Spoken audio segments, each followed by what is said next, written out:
하루 또 하루가 늘 새로워. 이 고요함이 깊이 번져갈 때 저 가슴 벅찬 노래 들리네. 다시 하나가 되게 이끄소서. 당신의 빛이 빛나는 이 밤, 그 선한 힘이 우릴 감싸시니 믿음으로 일어나길 기대하네.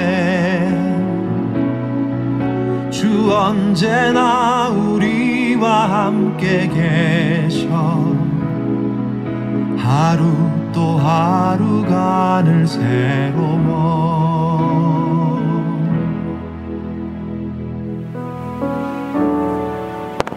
또 우리에게 한 번의 주일 예배가 더 허락되었습니다.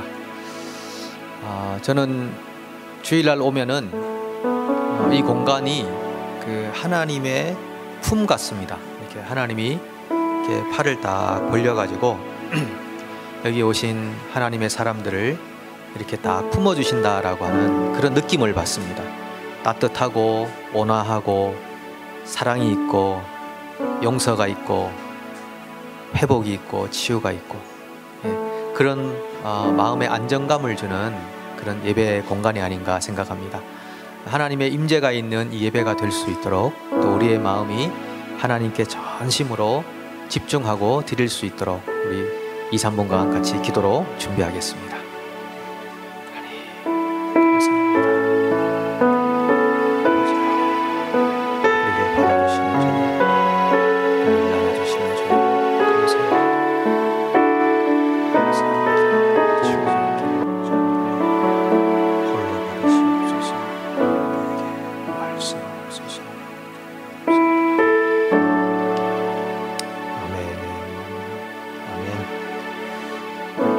하나님 영이시니 예배하는 자가 영과 진리로 예배할지니라.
여러분은 하나님을 어떤 분으로 고백하십니까? 나는 전능하사 천지를 만드신 하나님 아버지를 믿습니다. 여러분은 예수님을 어떤 분으로 고백하십니까? 나는 그의 유일하신 아들 우리 주 예수 그리스도를 믿습니다. 그는 성령으로 잉태되어 동정녀 마리아에게서 나시고 본디오 빌라도에게 고난을 받아 십자가에 못 박혀 죽으시고 장사된 지 사흘 만에 죽은 자 가운데서 다시 살아나셨습니다. 예수님은 부활하신 후 무엇을 하고 계십니까? 하늘에 오르시어 전능하신 아버지 하나님 우편에 앉아 계시다가 거기로부터 살아있는 자와 죽은 자를 심판하러 오십니다. 여러분은 성령님과 교회에 대하여 어떻게 고백하십니까? 나는 성령을 믿으며 거룩한 공교회와 성도의 교제와 죄를 용서받는 것과 몸의 부활과 영생을 믿습니다. 아멘.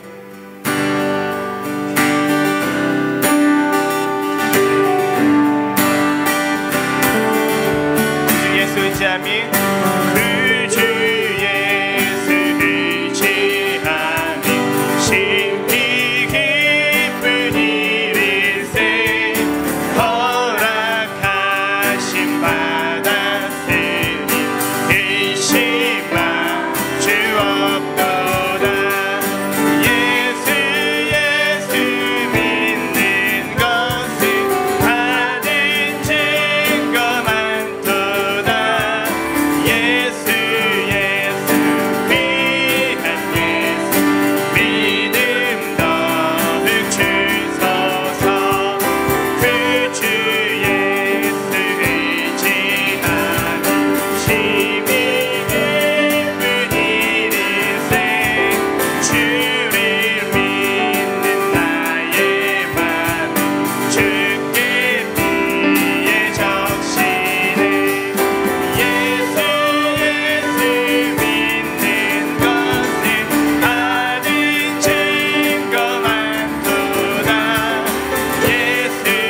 앞에 나아가 왕의 왕께 경배하며 멸류관을 드리리. 예수의 이름은 예수의 이름은 세상의 소망이요. 아멘. 예수의 이름은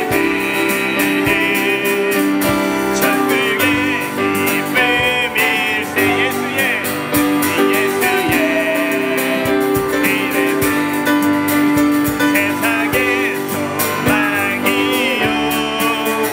예수의 이름은 천국의 기쁨일세.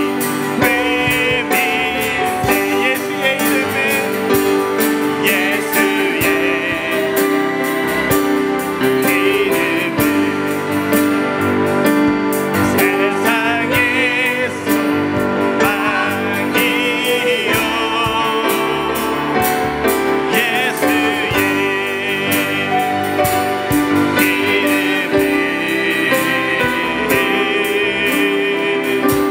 천국의 기쁨.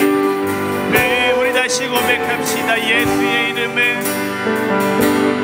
예수의 이름은 세상의 소망이요. 아멘. 예수의 이름은 천국의 기쁨일세.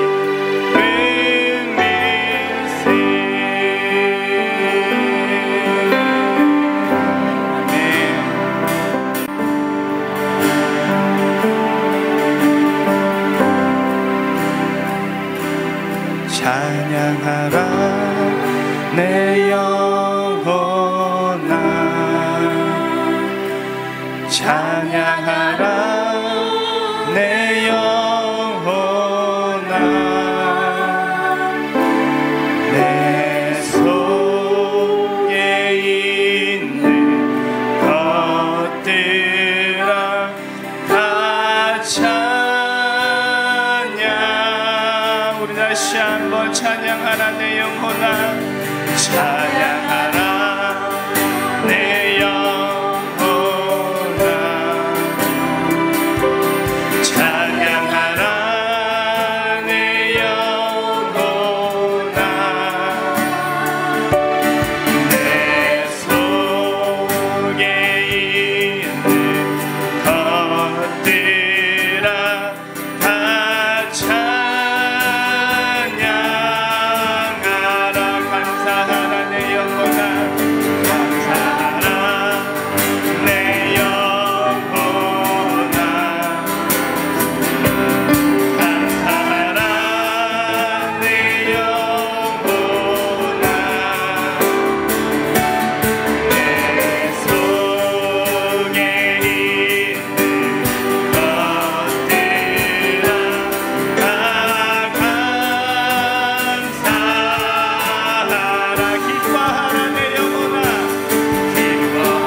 아버지 그렇습니다. 내가 아버지를 기뻐하기 원하고 아버지를 송축하기 원하고 아버지를 예배하기 원합니다.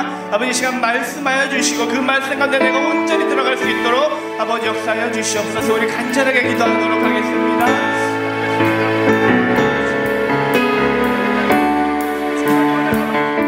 지난 토요일 한 2주 전이었죠. 토요일 날 새가족 환영회를 했는데 새가족 환영회에 대한 짧은 영상을 하나 만들었습니다. 함께 보도록 하겠습니다.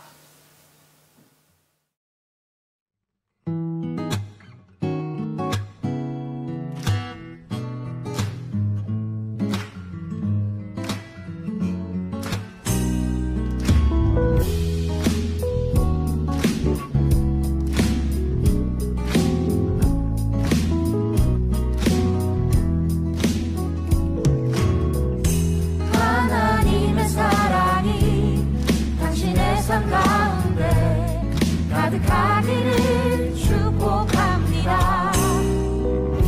하나님의 은혜가 우리 가운데 가득하길 기도합니다. 하나님의 사랑이 당신의 삶 가운데 가득하기를 축복합니다. 하나님의 은혜가 우리 가운데 가득하길 기도합니다.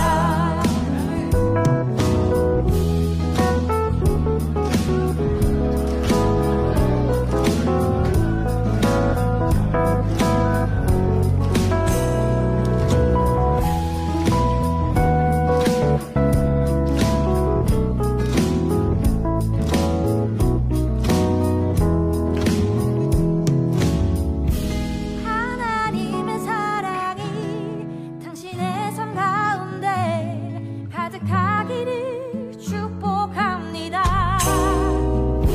하나님의 은혜가 우리 가운데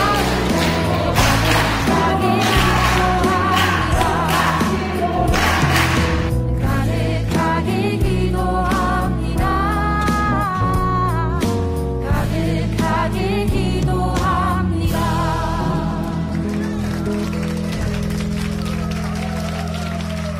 우리가 서로 우리 설계에 대해서 얘기하시면서 알아가는 그런 시간을 갖도록 하겠습니다.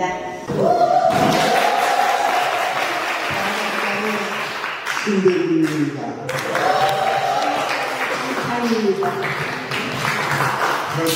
저는 송문천이라고 하고 저희 집사람은 저는 박문자입니다. 이름은 김옥이고요. 영화 이름은 OK 킬이에요. 저는 윤미승입니다. 참 잘하고요. 가나는 처음으로 교회를 다닌 거거든요. 우리 숙지를. 근데 정말 그 어디보다도 교회 가는 걸 너무 행복해요. 시민목장의 이명자고요. 안녕하세요. 저는 시민목장의 최태식입니다. 안녕하세요. 저는 신연주라고 하고요. 일목장의 이은규 집사라고 합니다.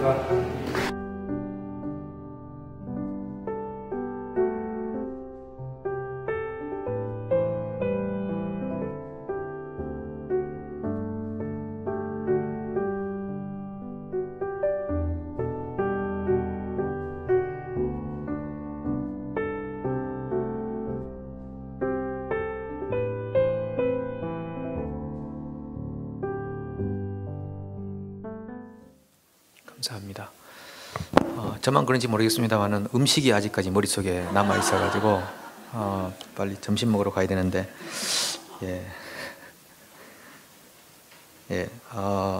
오신 모든 분들 환영하고 또 함께 하나님 나라를 추구하는 그런 전위대, 하나님 나라를 이루어가는 전위대로서 거룩한 교회가 될 수 있기를 간절히 소망합니다.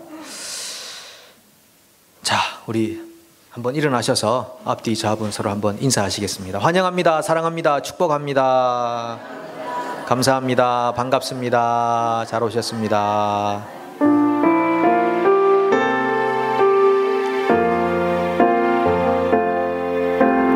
나의 생명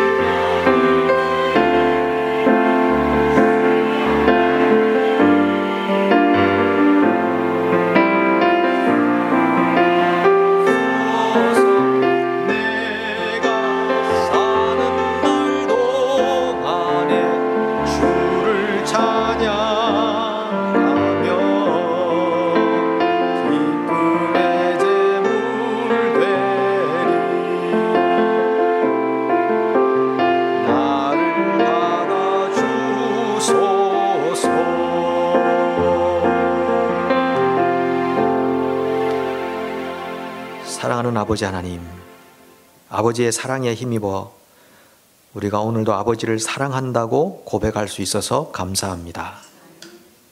우리가 하나님께 나올 때 빈손으로 오지 않고 모든 것이 하나님의 은혜임을 기억하여 예물 들고 왔습니다. 이 예물이 하나님께 드려지게 하시고 하나님의 손에 쓰임받게 하나님 역사해 주시옵소서. 우리의 마음과 생각이 하나님의 손에 붙들리기를 원합니다. 아버지, 우리를 도와주십시오. 우리 안에 생명과 능력을 공급해 주십시오. 하나님의 진리를 부어주십시오. 폭포수같이 쏟아지는 정보 속에서도 하나님의 세미한 음성을 들을 수 있는 열린 귀를 허락해 주시옵소서. 사랑하는 모든 형제자매님들의 삶 가운데 동행하셔서 아버지께서 원하시는 것이 무엇인지를 찾아가고 또 그 아버지의 원하심을 따라 순종하기를 즐거워하고 말할 수 없는 구원의 감격과 기쁨이 샘솟듯 매일 아침마다 매일 저녁마다 일어날 수 있도록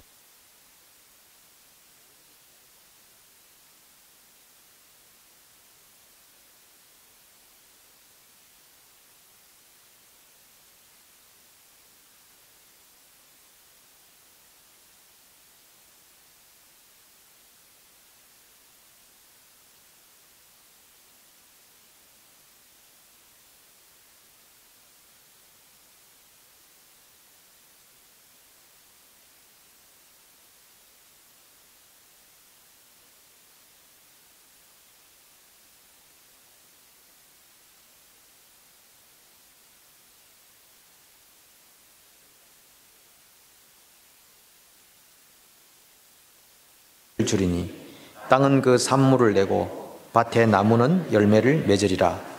너희의 타작은 포도 딸 때까지 미치며 너희의 포도 따는 것은 파종할 때까지 미치리니 너희가 음식을 배불리 먹고 너희의 땅에 안전하게 거주하리라. 내가 그 땅에 평화를 줄 것인즉 너희가 누울 때 너희를 두렵게 할 자가 없을 것이며 내가 사나운 짐승을 그 땅에서 제할 것이요 칼이 너희의 땅에 두루 행하지 아니할 것이며 너희의 원수들을 쫓으리니 그들이 너희 앞에서 칼에 엎드러질 것이라. 또 너희 다섯이 백을 쫓고 너희 백이 만을 쫓으리니 너희 대적들이 너희 앞에서 칼에 엎드러질 것이며 내가 너희를 돌보아 너희를 번성하게 하고 너희를 창대하게 할 것이며 내가 너희와 함께한 내 언약을 이행하리라. 아멘.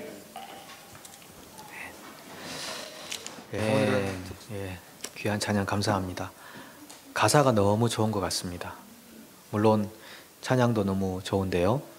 그 같은 성대를 가지고 있는데 어떤 분의 목소리는 또 저렇게 곱고 또 어떤 분은 또 음을 다스리고 그런 경우도 있는 것 같습니다. 하나님 주신 은사를 이렇게 하나님을 위해 사용할 수 있는 것도 얼마나 큰 영광이고 기쁨인지 모르겠습니다. 우리 성도님들도 혹시 기회가 되시면 335 함께 자원하셔서 하나님을 찬송할 수 있으면 너무 좋겠습니다.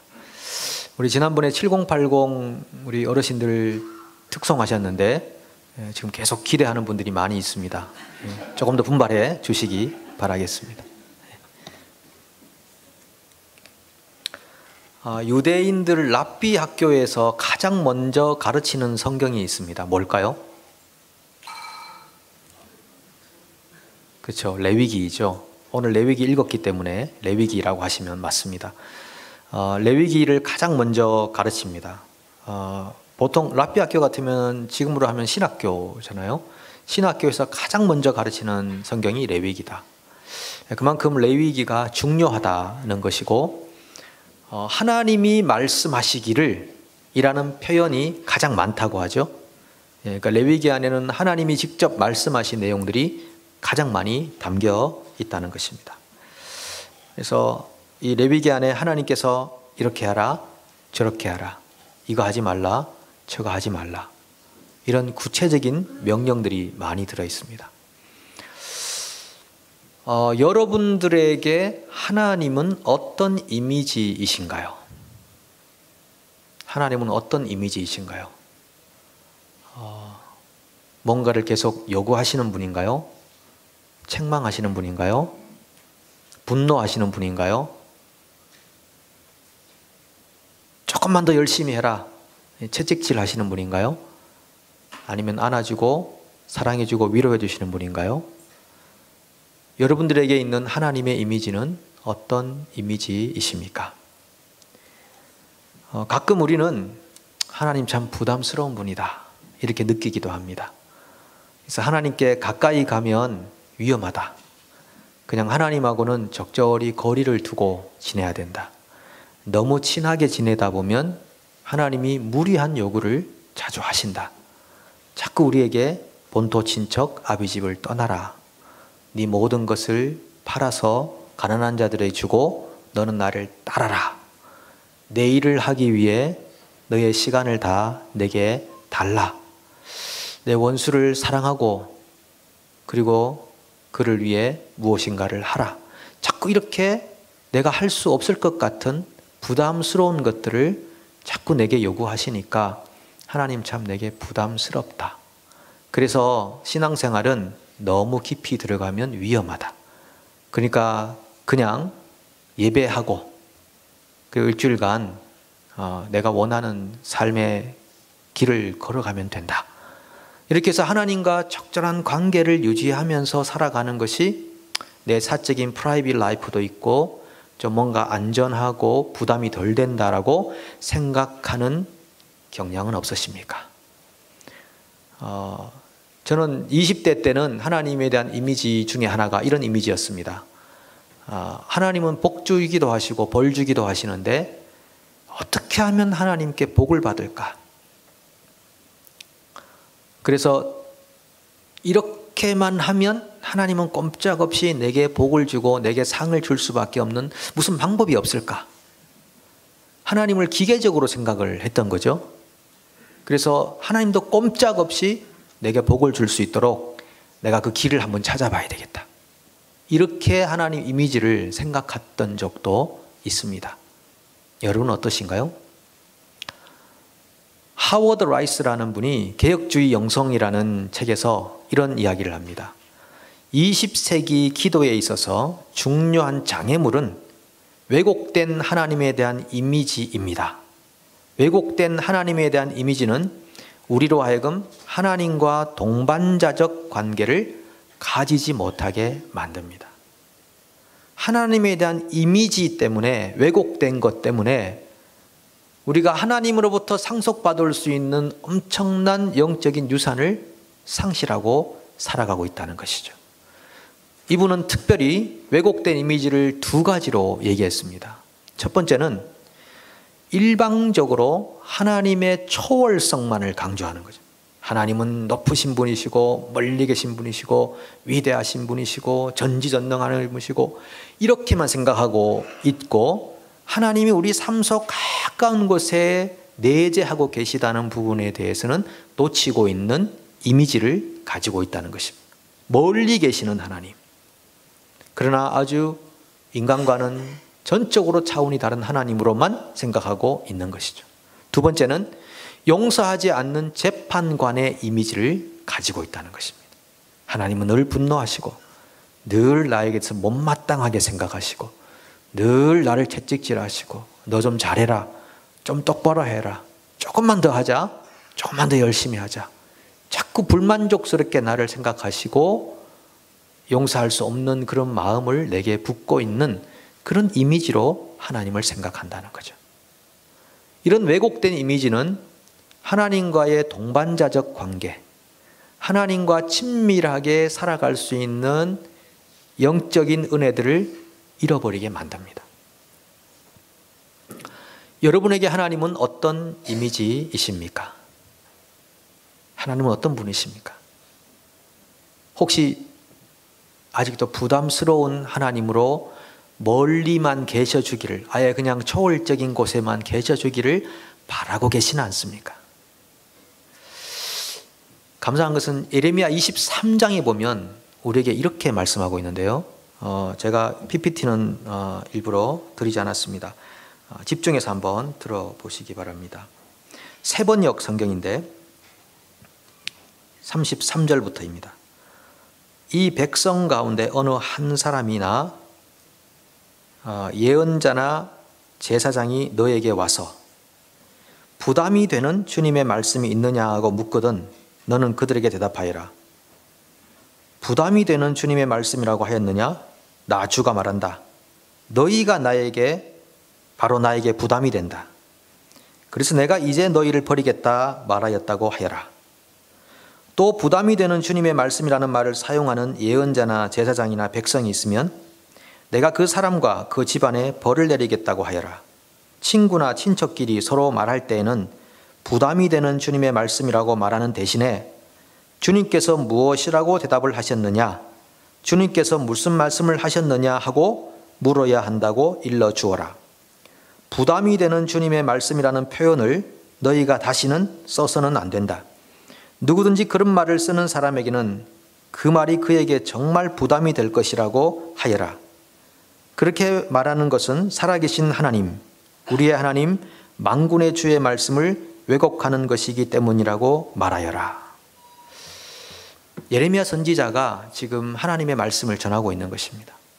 누구든지 너희 중에 그 주님 말씀이 참 부담되더만 그 부담되는 주님 말씀이 뭐냐? 이렇게 묻도록 하지 말라는 것입니다. 실제로는 얘들아, 너희가 내게 부담이 된다. 하지만 나는 너희들에게 부담이 된다는 말은 하지 않았는데 너희가 내가 입으로 하는 이 말씀을 부담스럽게 생각하는 그것은 스스로 그 말씀이 부담되도록 하는 일밖에 되지 않는 것이다. 이렇게 말씀하고 계시다는 것입니다. 그래서 주님 말씀은 부담스럽다. 그런 말을 쓰지 말라는 것입니다. 쓰지 말고 차라리 주님 말씀이 뭐였느냐, 주님이 우리에게 뭐라고 하셨느냐, 그 정도에서만 그치라 라고 하는 것입니다. 여러분, 사람과 사람 사이에서도 우리가 당신이 내게 하는 말은 참 부담스럽군요 라는 말은 말을 하고 있는 분에게도 부담이 되는 얘기죠. 하나님도 우리와 인격적 관계를 맺고 있기 때문에 주님 말씀을 참 부담스러워. 실제로 부담스러운 면이 없잖아. 있습니다. 원수를 어떻게 사랑하며 오른밤 치면 어떻게 왼밤을 돌려대며 오리 가자고 하는데 심리를 가며 다 부담이 되는 이야기이긴 하지만 이 예수님의 말씀, 하나님의 말씀의 원래 의미는 우리에게 부담을 주려고 하는 것이 아니라는 것을 인식해 달라는 것입니다. 이 성경에 나오는 많은 저자들의 그 하나님의 이미지를 보니까요, 어떤 분은, 하박국 같은 분은 하나님이 불공평하다고 생각하는 이미지를 가지고 있습니다. 하나님 불공정하셔. 저렇게 막 불의가 판을 치고 있는 이 세상 가운데 정의는 어디 가버리고 없고 하나님 참 불공평하셔 라는 이미지를 가지고 있는 것이죠. 시편의 기자들은 하나님은 우리가 기도해도 잘 안 들어주셔. 어찌하여 나를 버리셨나이까? 하나님은 우리의 기도에 응답하지 않으셔 라고 하는 왜곡된 이미지를 가지고 있다는 것이고, 요나 같은 사람은 우리 하나님은 마냥 착하기만 하셔가지고 우리 이스라엘의 이 원수관계에 있는 아수르 조금만 회개한다고 그러면 또 용서해 줄 거야. 하나님 너무 약해 빠지셨어. 이 하나님에 대한 그런 이미지를 가지고 있었던 사람들이 성경에 많이 나옵니다.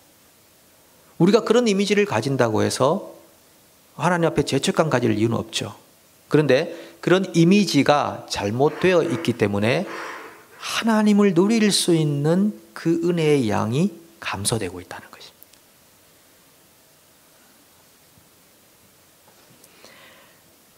여러분, 이 레위기 특별히 말씀 보면은 하나님께서 제사는 이렇게 하고 이웃은 이렇게 돌보고 사랑해야 되고 법은 이렇게 지키고 너무 많습니다. 그걸 듣다 보면 아니 왜 이렇게 하나님은 우리를 못 믿으시나? 너무 자기중심적이셔. 너무 자기 말씀대로만 다 되기를 바라는 그 셀프 센터드된 그런 분이 아니신가? 제사 드릴 때 좋은 거는 다 자기 달라고 제사 드리라고 그러고 야, 좀 그렇지 않은가? 내 이름을 위하여 내가 일한다. 성경에 그런 많이 나오거든요. 내가 내 이름을 위하여 일한다. 야, 하나님 너무 자기중심적인 거 아닌가? 이렇게 생각을 많이 하기도 합니다.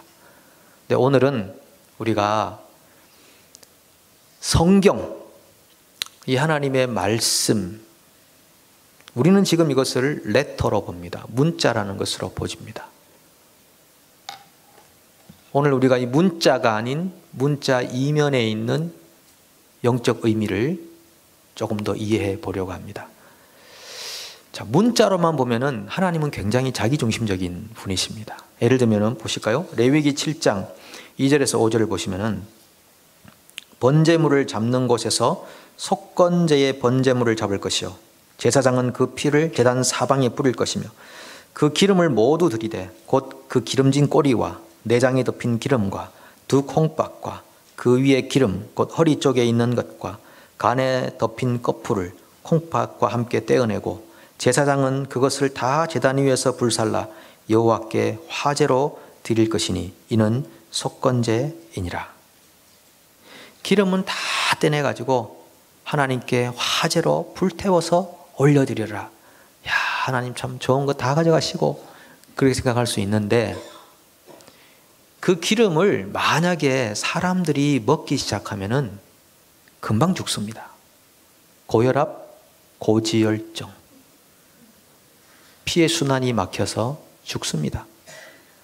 문자로 보면은 하나님 자기중심적이셔. 자기는 좋은 거 다 가져가셔. 이런 생각이 들지만은 그 이면에 보면은 그 당시는 의학 상식이 아직 발전되지 않았기 때문에 무분별하게 할 수 있거든요.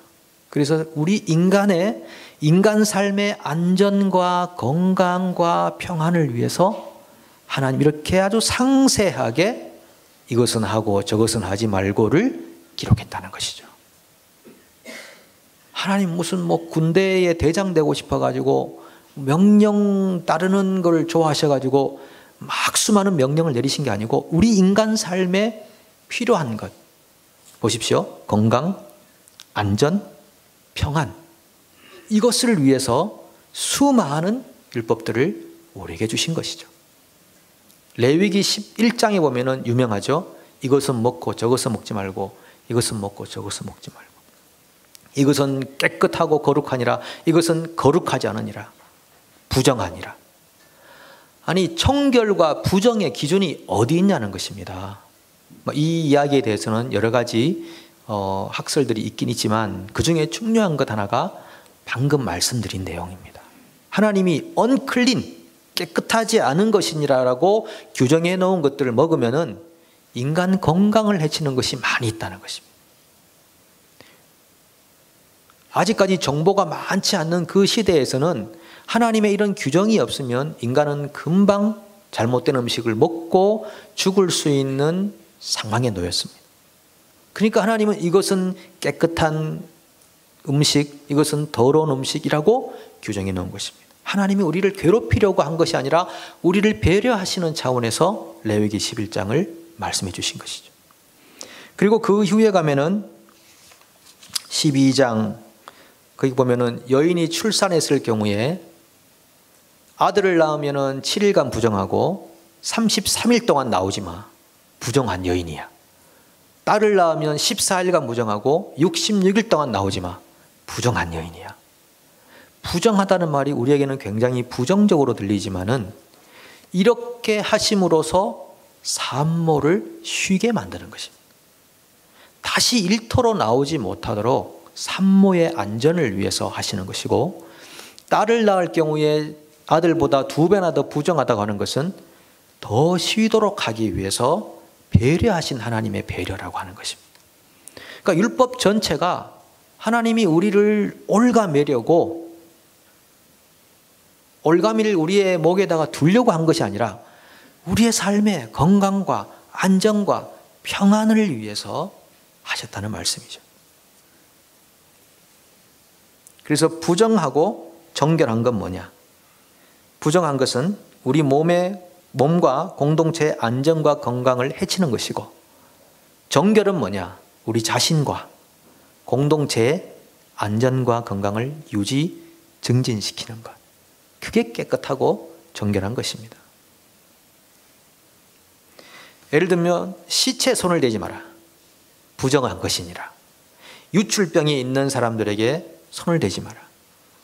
부정한 것이니라. 이거 다 왜 그렇게 한 것입니까? 아유, 더러우니까 저기 멀리 쿼런틴 격리시켜. 그런 차원이 아니고 그 사람을 보호하기 위해서, 감염되는 것을 막기 위해서, 전염되는 것을 막기 위해서 다 그렇게 쿼런틴이라는 규정을 두어서 격리시켜 놓았다는 것이죠. 부정하다라는 그 부정이 정말 더럽고 불결하다는 의미가 아니라 우리의 건강과 안전을 위해서 따로 떼놓기 위해서 하셨던 하나님의 깊은 사랑이 이 문자 속에 들어있는 것이죠. 레위기에 보면은 내가 거룩하니 너희도 거룩하라, 그런 말씀 있지 않습니까? 도대체 거룩이란 무엇인가? 거룩이란 무엇인가? 우리 다시 한번 정의를 내려보면요, 거룩한 삶이라는 것은 예수 그리스도 안에서 자신과 이웃의 건강과 안전과 평안을 지켜가는 일. 그게 구별된 일입니다. 구별된 일입니다. 그렇다면 내 몸을 해치도록 쉼없이 일하는 거, 거룩한 것 아닙니다. 건강에 안 좋은 음식을 계속 먹는 거, 그거 거룩한 거 아닙니다. 자신의 스트레스를 계속 증가시켜가는 거, 그거 거룩한 것 아닙니다. 사업하시는 분이 공장 폐수를 바다로 흘려보내는 거, 그것도 거룩한 것 아닙니다. 그렇게 사업해가지고 하나님께 헌금 바치면 이율배반적인 모습을 가지는 것이죠. 그렇지 않은 기업을 운영하는 분이 직원들을 막 일만 열심히 시키고 제대로 대우해 주지 않는 것, 이거 거룩하지 않은 것입니다. 거룩과 비거룩을 종교적인 의미에서 가지지 말자는 것입니다. 거룩은 예수 그리스도 안에서 여러분 자신과 이웃의 건강과 안전과 평안을 유지하고 증진시키는 것, 그게 거룩한 일이고, 거룩하지 않은 불결한 것은 반대로 살아가는 삶인 것이죠. 그 선한 사마리아인 비유 아시지 않습니까? 예, 선한 사마리안. 강도 만난 사람이 급한 죽었다. 죽은지도 모르고 안 죽은지도 모르는 그런 상황에 있는데, 처음에 제사장이 지나가면서 죽은 것 같아. 내가 괜히 만졌다가 시체를 만지면 부정하게 되니까 나는 또 쿼런틴, 격리로 들어가야 되고 힘들어. 부정 타는 거야. 레위인 지나가다가 내가 만지면 부정해지니까 안 돼. 지나가고. 사마리아인 지나가다가 급한 죽어가니까 확인해 보니까 살아있어. 그래서 다시 데리고 가서 주막에 데려가서 보살펴주고, 돈이 더 들면 내가 지불하겠다고 하고 보살펴 줬다. 근데 그때까지 문자적 의미로 보면은 제사장과 레위인이 잘한 거죠. 왜? 시체에 손을 대지 말라. 할 말이 있는 겁니다. 왜 그냥 지나간다 그러면 난 시체인 줄 알았습니다. 성경에 시체에 손대지 말라고 했으니까. 부정해지지 않기 위해서 했습니다. 충분히 설득력 있는 변호가 되는 거죠. 근데 예수님은 오셔서 문자가 아니라 그 문자의 이면에 있는 정신을 가지고 말씀하신 것입니다. 누가 강도 만난 사람의 이웃이 되겠느냐? 도대체 누가 이웃이냐? 이렇게 말씀하시면서 율법의 정신이 어디에 있는지를 새삼 우리에게 각성시켜 주신 것입니다.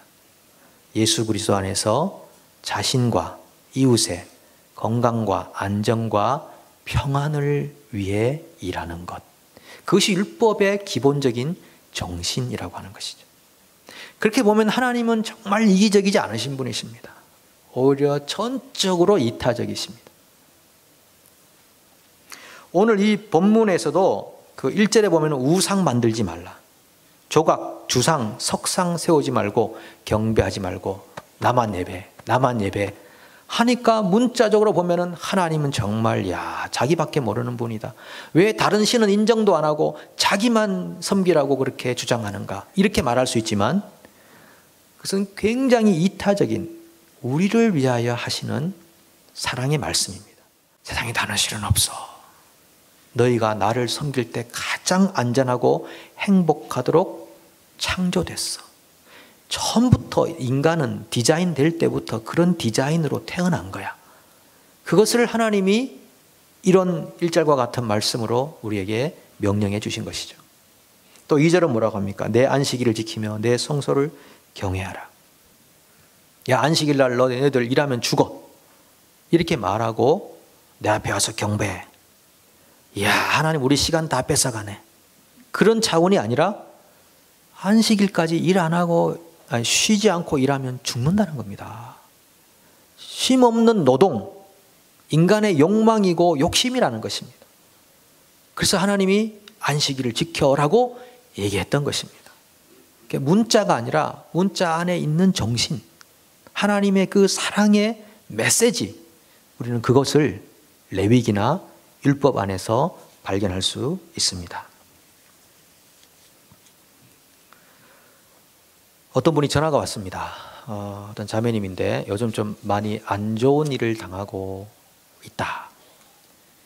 연달아서 2번이나 안 좋은 일을 내가 경험하고 있습니다. 라는 전화가 왔습니다. 그러니까 뉘앙스는 뭐냐 하면은 이분이 전화가 온 건데요. 뉘앙스가 뭐냐 하면은 나는 왜 이렇게 어려운 일이 계속 반복될까요? 내가 뭐 잘못한 게 있는 거 아닌가요? 하나님이 나를 미워하시는 것 같아요. 이런 마음이 들 때가 있지 않습니까? 하나님 날 싫어하시는 것 같아요. 나 벌 주시는 것 같아요. 근데 도대체 내가 뭘 잘못했는지 알 것 같기도 하고 모를 것 같기도 하고, 그런 뉘앙스로 전화를 주신 겁니다. 근데 그 순간에 자기 묻는 겁니다. 왜 그런 거죠? 하는데 제가 이분의 삶을 잘 모르잖아요. 몰라서 답하기가 굉장히 어려운데 갑자기 하나님이 딱 말씀 한 구절을 제 머릿속에 딱 떠올려 주시더라고요. 이게 뭐냐면은 레위기가 아니고 예레미야 29장 11절. 너희를 향한 나의 생각을 내가 하나니 평안이요 재앙이 아니니라. 너희에게 미래와 희망을 주는 것이니라.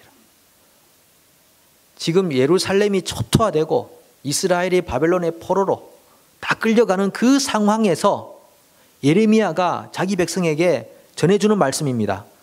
이렇게 쑥대밭이 되고 끌려가고 포로로 잡혀가지만 이스라엘 너희를 향한 하나님의 본심은 재앙이 아니야, 재앙이 아니야. 이게 본심이 아니야, 평안이야. 그리고 너희에게 미래와 희망을 주려는 것이 하나님의 본심이야. 지금 상황은 포로 끌려가는 이 비참한 상황이지만 이게 하나님이 본심이 아니란 말이야. 그거를 하나님이 예레미야를 통해서 말씀하신 거거든요. 이 말씀을 제가 전달해 줬습니다. 집사님을 향한 하나님의 생각은 재앙이 아닙니다. 이거를 퍼니시먼트, 처벌하려고 하는 게 아닙니다. 원래 하나님의 본심은 평안을 주는 겁니다. 미래와 소망을 주는 것입니다. 했더니 그분이 몇 장 몇 절이라고 하셨나요? 하는데 갑자기 제가 이게 확실한가? 일단은 담대하게 불러드렸죠. 예레미야 29장 11절입니다. 하고 끊었는데 금방 찾아봤습니다. 혹시 이거 틀린 거 아닌가? 얼마나 감사한지 다행히 다행히 다 구절이 맞아가지고 하나님이 늘 도와주신다니까요. 안 그러면 어떻게 하나님 일을 하겠습니까? 도와주십니다. 그렇구나. 하나님이 우리가 어렵고 힘든 일이 발생해도 그게 하나님의 본심이 아니고 하나님의 그 최종 골은 우리에게 평안을 주시고 다시 치료하시고 회복시키시고 그렇게 안전하게 그 항구까지, 인생의 마지막 항구까지 갈 수 있도록 우리를 인도하는 게 그게 하나님의 목적이고 본심이구나. 이런 또 깨달음을 갖는 것입니다. 하나님에는 빅픽처가 있다. 빅픽처가 있다. 이 작은 고난과 아픔의 현장은 하나님 본심이 아니다. 그 넘어선 빅픽처가 있다. 그래서 이스라엘을 70년 만에 돌아오게 하시잖아요. 다 훈련시키고 다 정결하게 하고 그리고 거기서 율법 운동이 막 하나님 말씀 운동이 막 포로로 끌려간 자리에서 일어나서 다시 이스라엘로 돌아오게 만드는 하나님의 빅픽처가 그 속에 있었던 것이죠. 그러니까 하나님에 대한 이미지를 우리가 바꿀 필요가 있는 것입니다.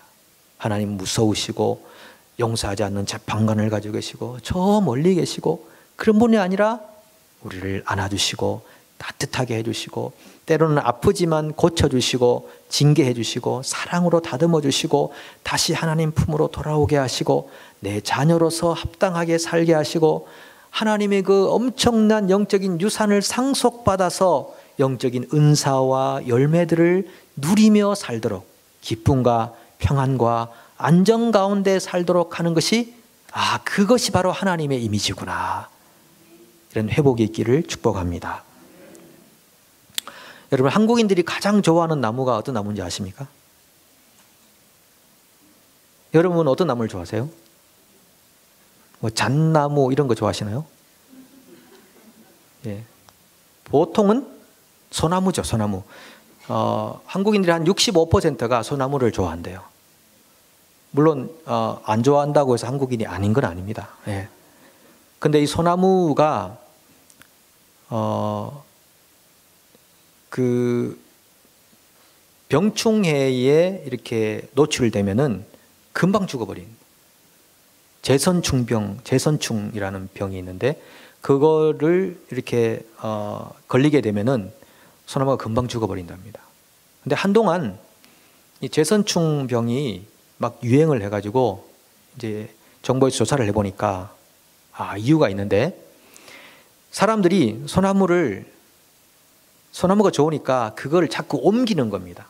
파가지고 자꾸 옮기는 그 과정에서 그 병충해가 자꾸 우리 전염이 돼서 많은 소나무가 유실되었다는 얘기를 들었거든요.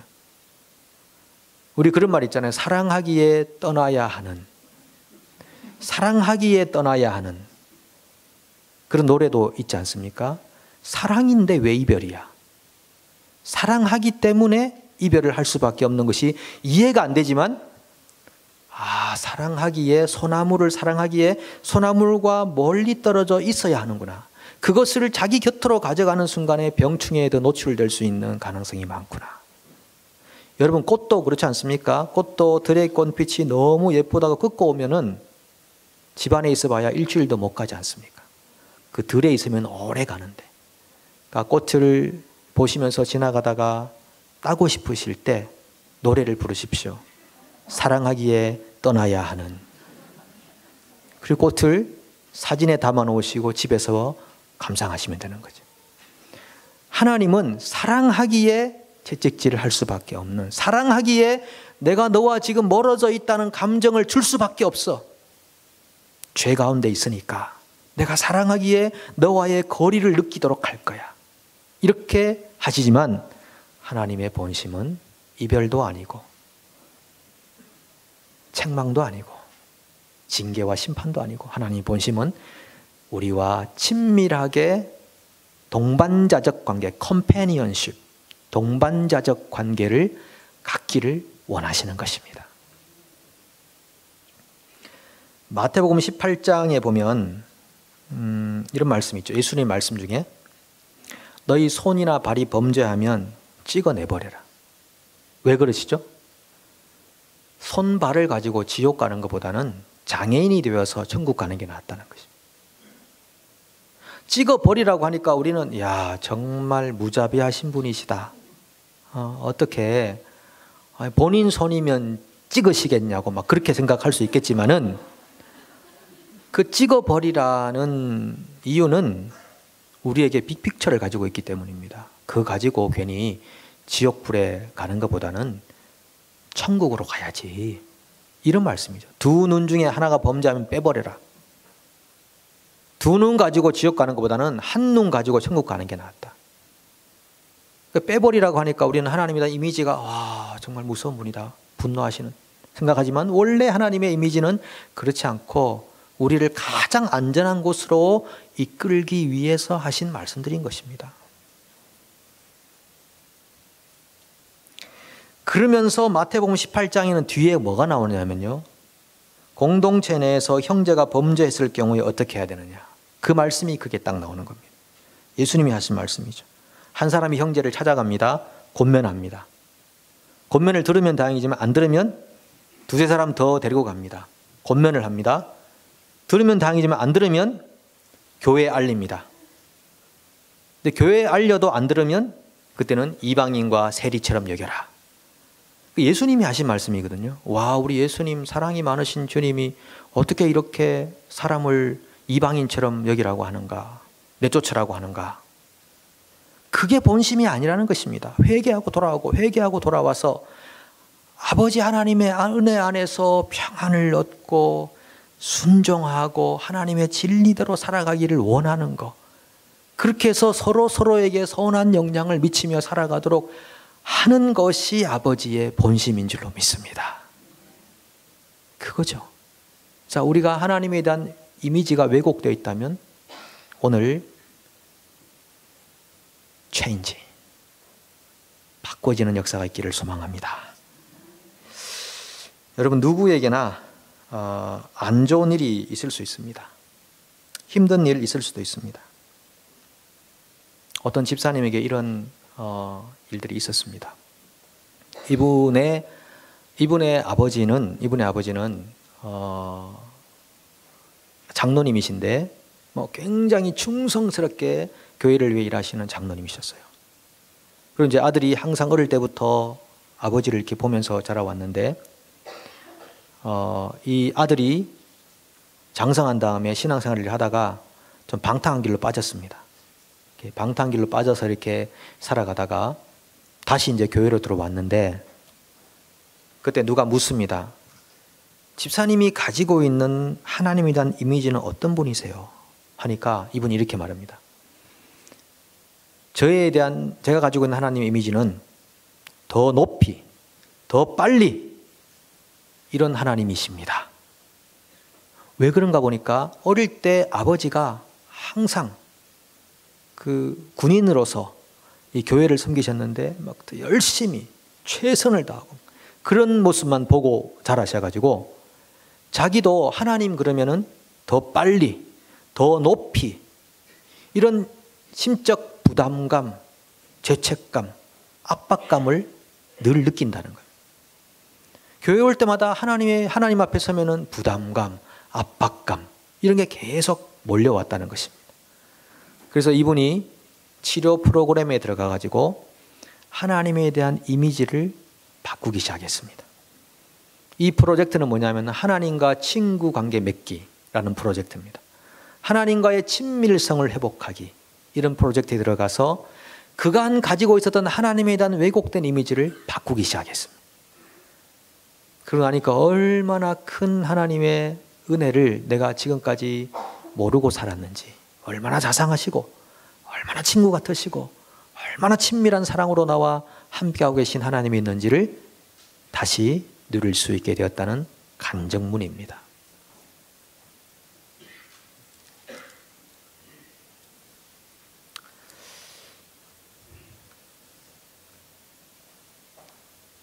다시 한번 이미지 보여주실래요? 여러분들에게 하나님은 어떤 분이십니까? 오늘 본문 3절에 보니까 너희가 내 계명과 규례를 이행하면 라고 말합니다. 그러니까 굉장히 딱딱하죠. 요거대로 하면 복을 주고 요거대로 안 하면 저주를 하고 이렇게 하시니까 굉장히 딱딱하게 보이는데 하나님 뭐라고 하시냐면 너희가 내 계명과 규례를 이행하면은 밭에도 식물이 많을 거고 뭐 타작하자마자 포도를 따게 되고 포도를 따자마자 또 열매를 거두게 될 거고 계속 열매가 있을 거고 너희는 평안하고 안전하게 살게 될 거야.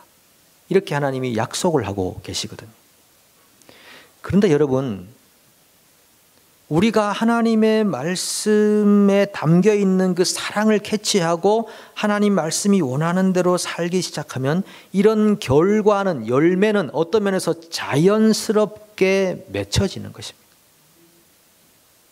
굉장히 순리적인 것입니다. 하나님이 딱 중간에서 넌 이렇게 줄 거야, 너는 안 줄 거야, 이렇게 자꾸 재판관처럼 우리를 갈라놓고 갈등하게 하고 서로 비교하며 상처를 받게 하신 분이 아니고 너희가 이 규례와 말씀대로 살면 자연스럽게 열매가 많아질 것이고 안전해질 것이고 너희 안에서 화목과 평안이 있게 될 거야. 내가 이 약속을 이행할 거야. 하나님이 우주를 창조하실 때부터 이미 그런 케미컬로, 그런 사이언스로 이 세상을 창조해 놓으셨다는 것입니다.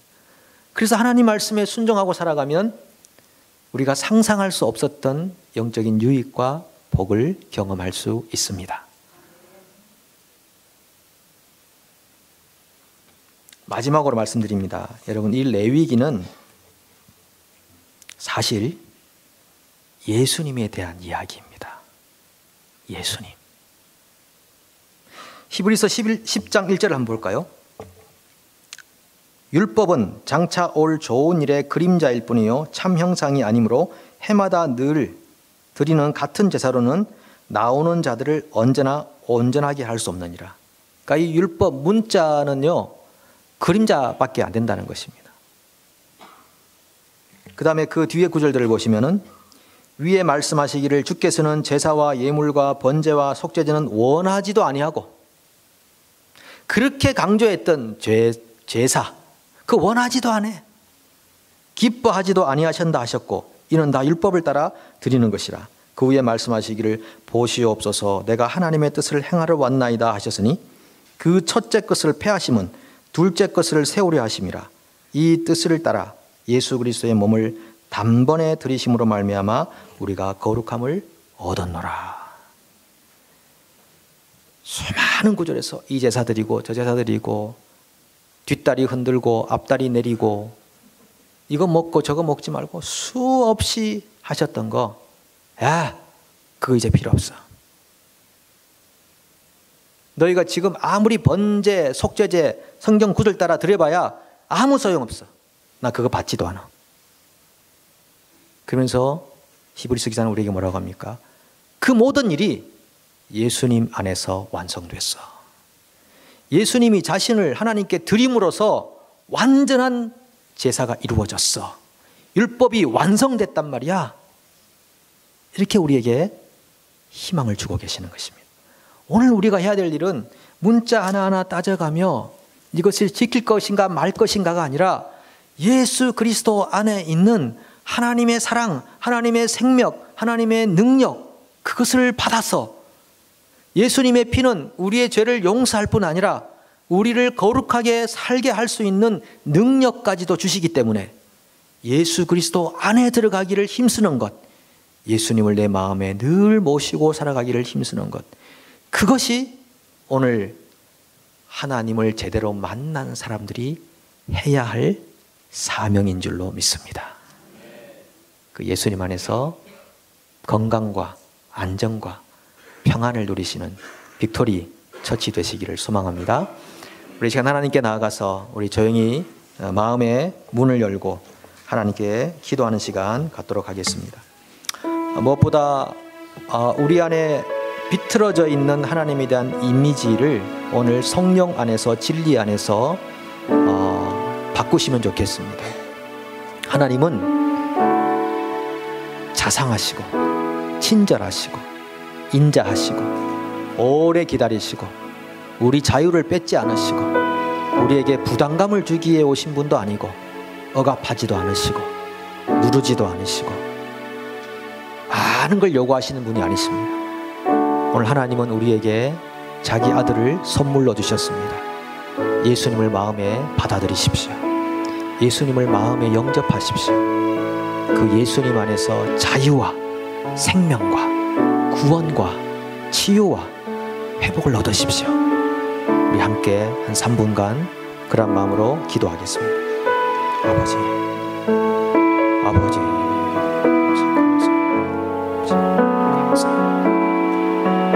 아버지, 예수 그리스도 안에 예수님 안에 나, 예수님 안에 나, Jesus, Jesus, come to us, come to us, speak to us, speak to us, Holy Spirit, come on us, 말씀하여 주시고 성령님 우리를 다스려 주시고 성령님 우리를 진리로 인도해 주시고 하나님의 말씀을 우리에게 들려주십시오. 그 경외의 사랑 임하여 주옵소서. 아버지여, 우리 하나님의 사랑, 하나님의 인자하심, 하나님과 함께하기 원합니다. 가까이 있기를 원합니다. 주님 도와줘. 하나님을 느끼기 원합니다. 체험하기 원합니다. 상속받기를, 우선을 상속받기를, 주님 안에 있기를, 예수 그리스도의 아멘, 아멘. 감사합니다. 함께 일어나셔서 찬양하도록 하겠습니다.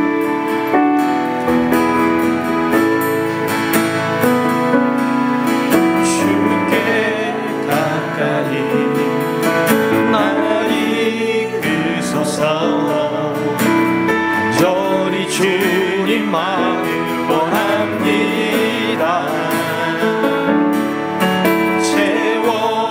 채워주소서. 주의 사랑을 진정한 찬양 드릴 수 있도록 주께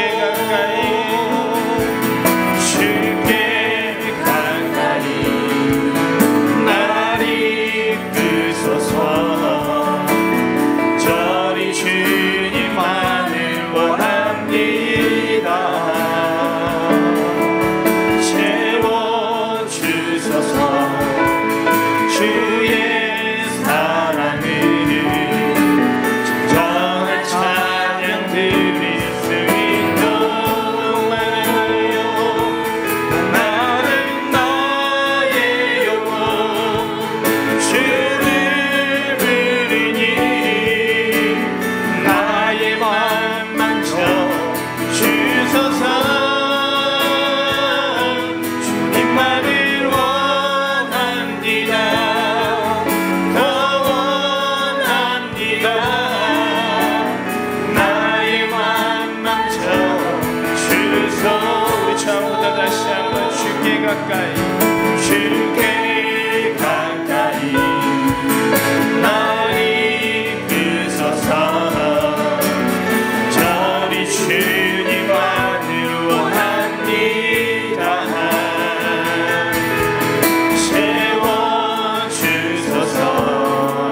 주의 사랑을 진정한 찬양 드릴 수 있는 나의 영혼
하나님 감사합니다. 하나님 우리를 사랑하여 주시고 우리의 작은 신음에도 응답하시니 감사합니다. 우리의 작은 몸짓에도 응답해 주시니 감사합니다. 우리를 위하여 아들을 선물로 주시고 자상하고 인자하고 친절하고 용납하고 품어주시고 우리를 치유해 주시고 새로운 생명을 얻게 하시고 새로운 길을 걷도록 하시는 하나님 찬송합니다. 우리 삶 가운데 하나님의 선하심을 날마다 체험하도록 인도하여 주시옵소서. 이제는 우리 주 예수 그리스도의 은혜와 하나님의 사랑과 성령의 교제와 교통하심이 예배하는 모든 지체들 위해 영원토록 함께 계시기를 간절히 축원하옵나이다. 아멘.